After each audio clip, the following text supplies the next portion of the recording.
Pastor David McKinley. Ready? It's happening right now at Rooms to Go. Pick from 100 beautiful rooms, each under $1,500. Picture it, your home, fully furnished in your style, with living rooms under $1,500, dining rooms under $1,500, bedrooms under $1,500. So many stylish options, each under $1,500. And it gets even better. Finance for $30 or less per month, interest-free for 50 months. Furnish your home to perfection. Now at Rooms to Go.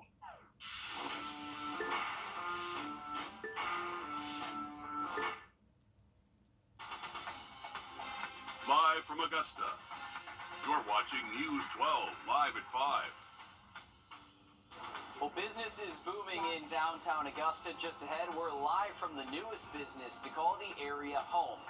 In South Carolina, lawmakers are debating the merit of a permitless carry bill. We'll break down what's going on in just 2 minutes. But first, we're going straight over to First Alert Chief Meteorologist Riley Hill, because even after days of rain, there's more on the way, unfortunately. And not only that, but Mother Nature forgot it's January, because it feels like summer outside, Riley. It really does. Well, especially when you look at how humid it feels outside. Dew point's in the 60s right now. So, yeah, definitely not feeling like January for us. And we were only 1 degree shy of actually tying a record high temperature this afternoon.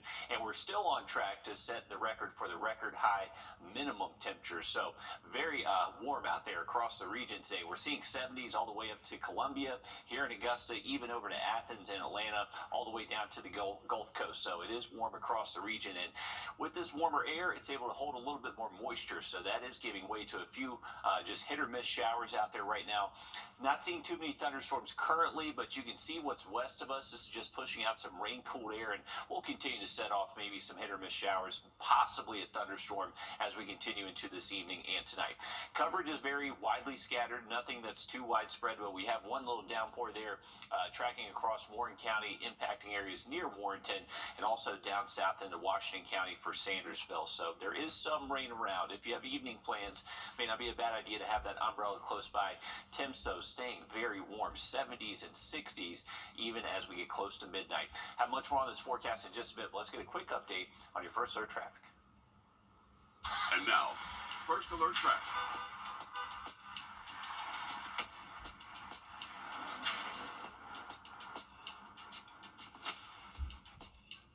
All right, folks, let's take a look at Grovetown, Lewiston Road, exit 190. And at the moment, Lewiston Road doesn't look excessively busy, so not too bad out there, and not too much of a line backing up to the interstate. You can see overhead, we do have cloudy skies. There could be some rain around Columbia County here throughout this evening and tonight, so just stay safe on the roadways. There's a look from our Thurman Dam cam. Hey, this is where you want to be. No traffic whatsoever. Nice and calm up there at Clarks Hill Lake. We'll have much more of that forecast for you coming up in just about 10 minutes. All right, thanks, Riley. As winter gives way into spring, more and more people will be looking for a fun place to head after work and on the weekends, whether to grab a drink or a bite to eat. A growing number of businesses coming to the area are providing plenty of options. Craft beer and wine shop Tip Top Taps just opened their doors today after relocating from Evans to Augusta. That's where Hallie Turner is live for us. And Hallie, how are they adding to downtown Augusta? Yeah, well, less than 2 hours ago, Tip Top Taps cut the ribbon to open up here today, and you can come out here for a place to hang out, to get some wine, some beer, even some free popcorn, but just a place to, as you can see, some people are out here actually relaxing now, but it's almost like a backyard feeling, and it's just one of the latest examples of how downtown continues to grow. It's a big day for Marty Koger as he cuts the red ribbon on his new tap. Augusta is, it's got another dynamic. It's got some of the best restaurants in the CSLRA are right here in downtown Augusta. I love every one of them and visit them. And we want to be a part of all of that. We want to be a part of success stories. A success story just like Nacho Mama's, located in the heart of downtown Augusta. We've been in nachos for 28 years today, actually. A journey Barry Blackston says hasn't always been easy. We've seen downtown go from street lights turning off at 5 in the afternoon to the inability to find a parking space at any given time. So we've seen a lot of change. Margaret Woodard says a lot of the foot traffic is coming in from the entertainment district and soon will be downtown living. You've really gotten there when you have a downtown living population, because it gives you that 24/7 feel. People live downtown.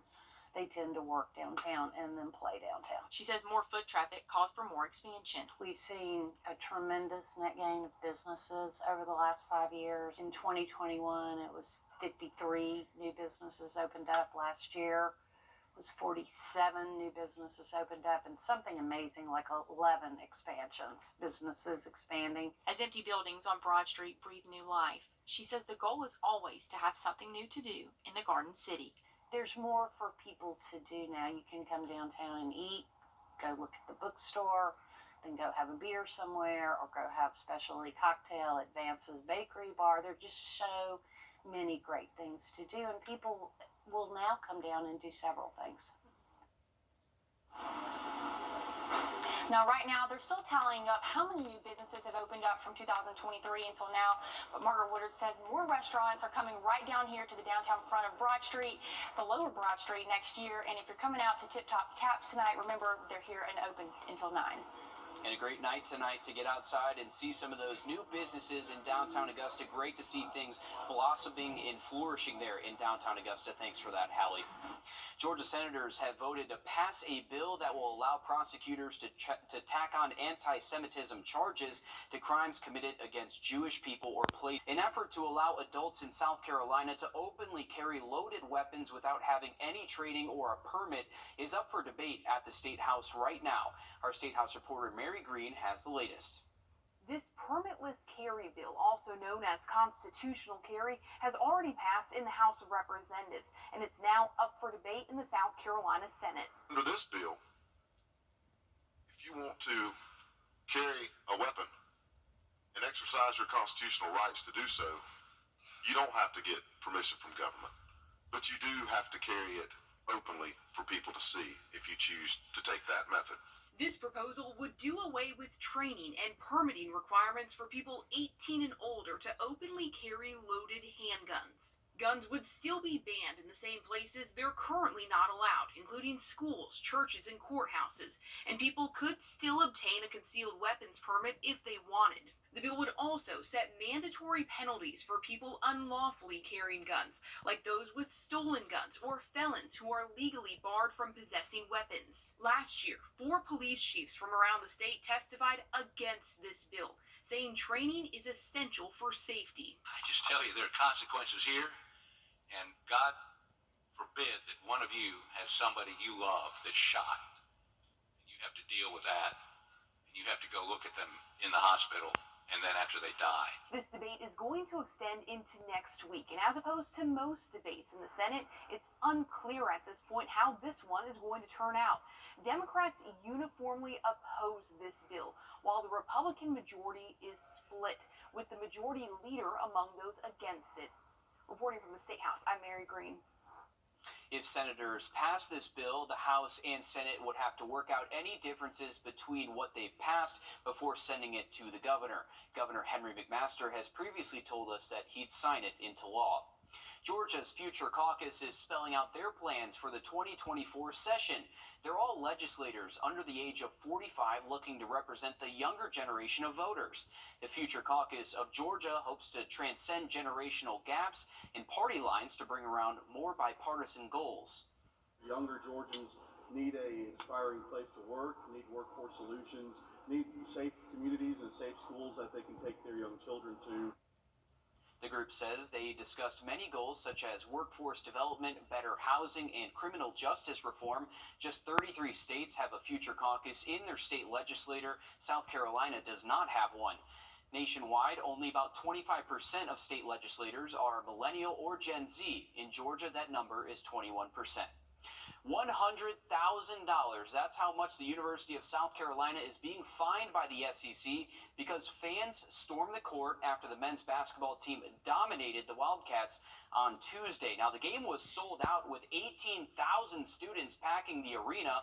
After the win, students quickly broke past the yellow rope, which led to fines. Some members of the USC women's basketball team were among the floor stormers. I believe some of them were the first ones on the court. Their head coach, Dawn Staley, thought about joining the party as well. That's a young person's thing. Like, I was thinking, I want to, but my body said, girl, please.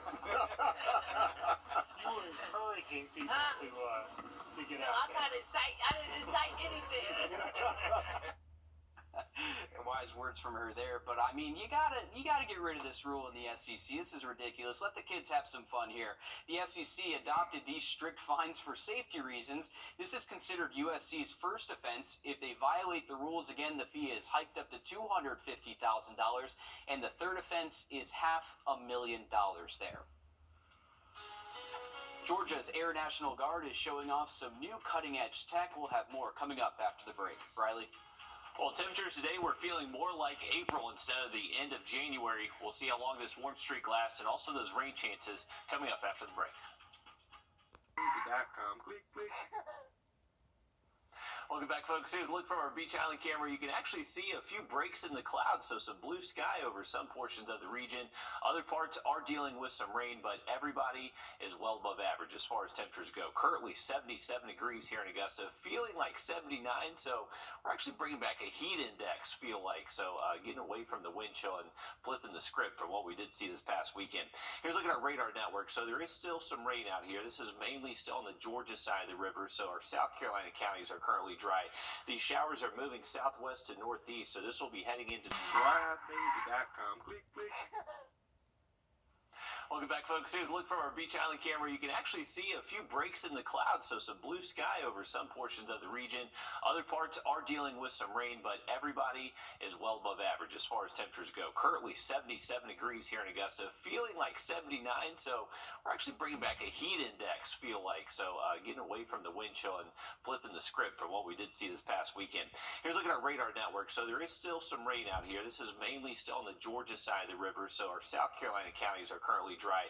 These showers are moving southwest to northeast, so this will be heading into northern McDuffie County next, and then Wilkes, Lincoln County up towards the lake. That's kind of the line that these are taking. So right now staying away from us here in Augusta, but as we continue into later this evening, tonight, we are expecting some rain-cooled air from these showers and storms to progress eastward, and that could set off some new development heading into tonight.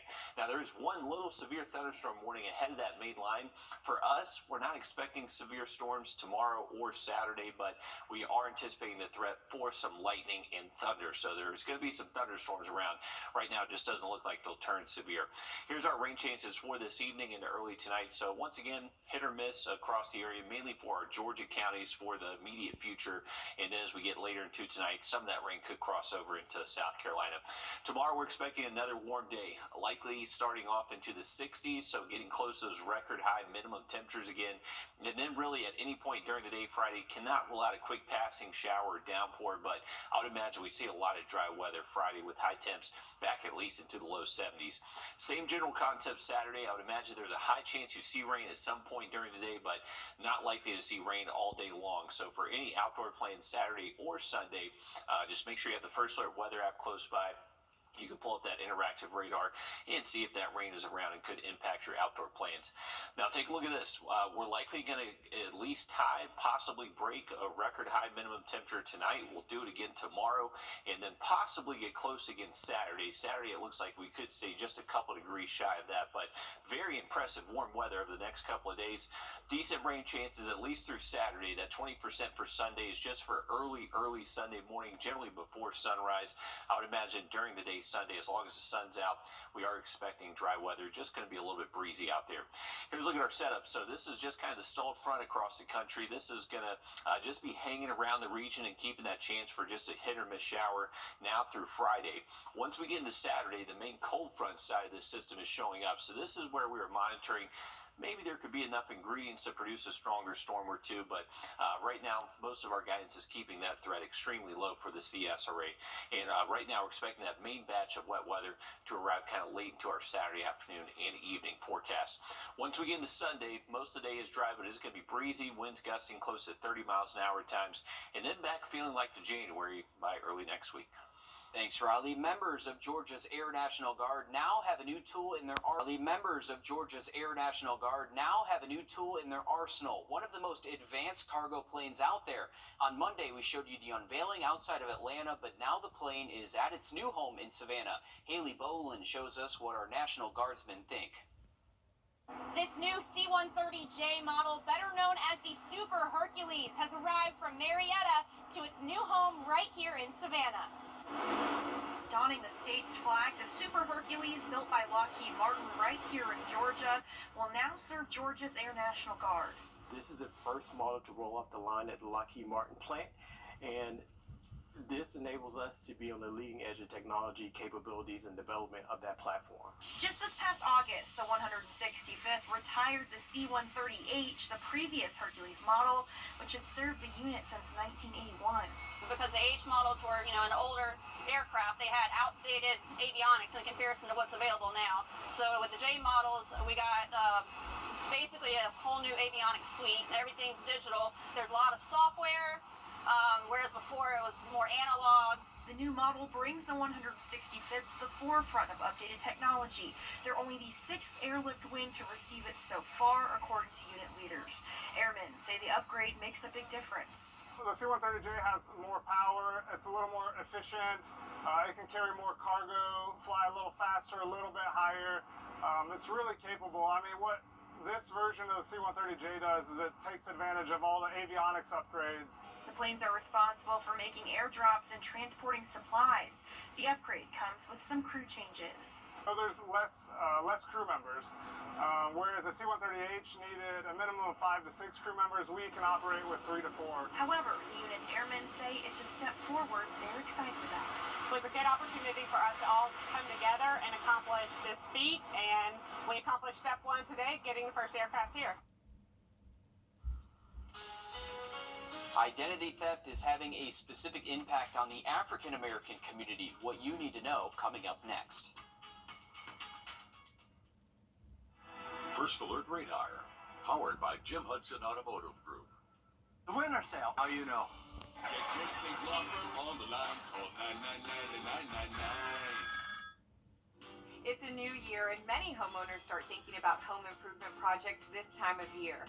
Your roof is one of the most important investments for the security of your home, and thankfully, the professionals at Roof Savers specialize in roof rejuvenation, which will extend the life of your asphalt shingle roof by 5 to 15 years.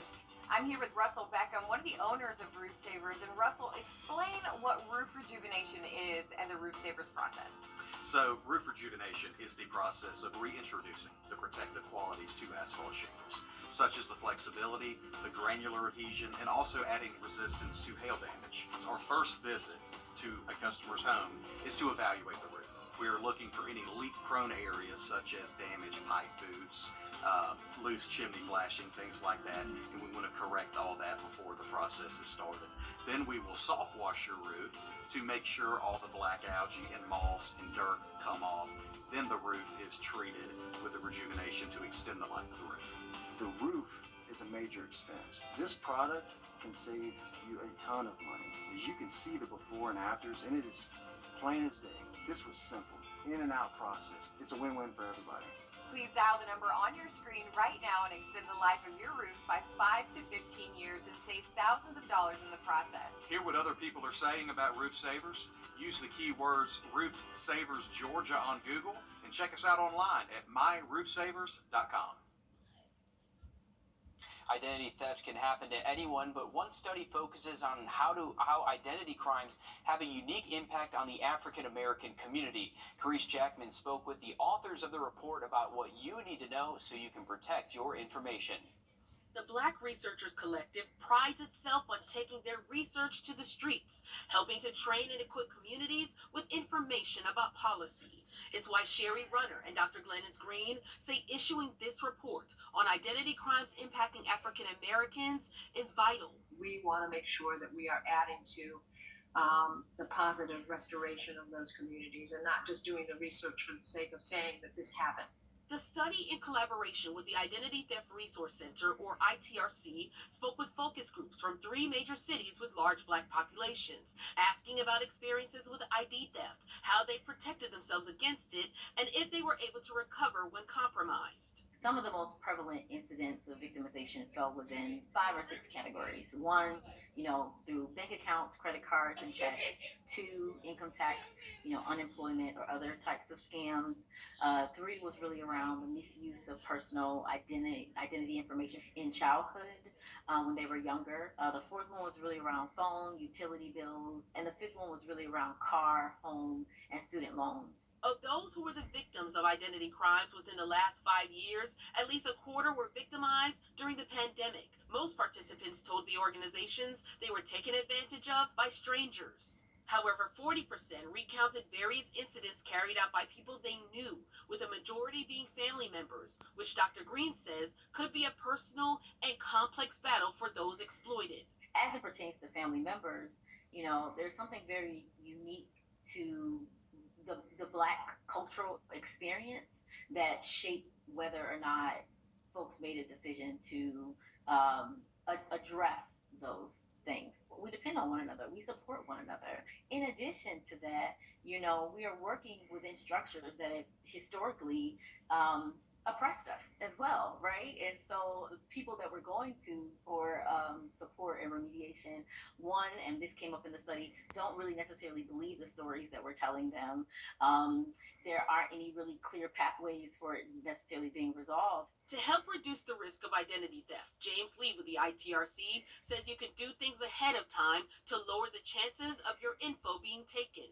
You need to make sure that you keep your personal information safe and secure, that you use strong, long passwords on your accounts that you use online. He also says if you're using a lot of accounts online, make sure you're using multi-factor authentication and make sure you keep your records safe and secure. We know in these particular cases, because it is a family situation in many cases, make sure that you keep that information restricted to only people who really need it. And this is going to be the tough part, is making sure that you understand the consequences of what happens if your information is compromised and you don't do something to try to remedy that. And explain that consequence to your family members as well. Both the ITRC and the Black Researchers Collective plan on doing more studies, programs, and public awareness in those cities and hopefully others across the country. Not only to reduce ID theft in Black communities, but to inform, educate, and inspire the community. Your personal identity is information, and data is information, and information is power. So use that. Remember that as you think about it. Carice Jackman on your side. To see the full study and to learn more about resources to help you if you believe you've been a victim of identity theft, we'll have links for you on our WRDW app and just search identity theft. Riley? Well, for tonight, we are going to bring back the chance for some dense fog across the area, so stay safe on area roadways tonight and tomorrow morning. Having a look at that forecast just after a quick break. It's the Lazy Boy in. Welcome back, folks. Here's a look from our Clarks Hill cam, and you can see some gulls hanging out in Bait Cove, so they're hanging out enjoying a nice warm afternoon. Definitely no need to fly south today. We got temperatures in the upper 70s for most spots and likely going to hang on to highs in the 70s at least the next couple of days. Now, right now up at the lake, they're generally rain-free, but you can see some rain is getting close to them. So right there at the dam, rain-free, but on the western branches, kind of towards Holiday Park, southern Wilkes County, there's some rain that's starting to push in. So these just kind of very hit or miss showers will be around this evening into tonight. Not necessarily a ton of rainfall out there, but good idea to have the umbrella close by. We'll continue those storm chances Friday into Saturday, but right now it does look mostly dry Sunday. Stick with us. We're going to have much more on Live at 5 just after a short break. Introducing the First Alert Radar Network.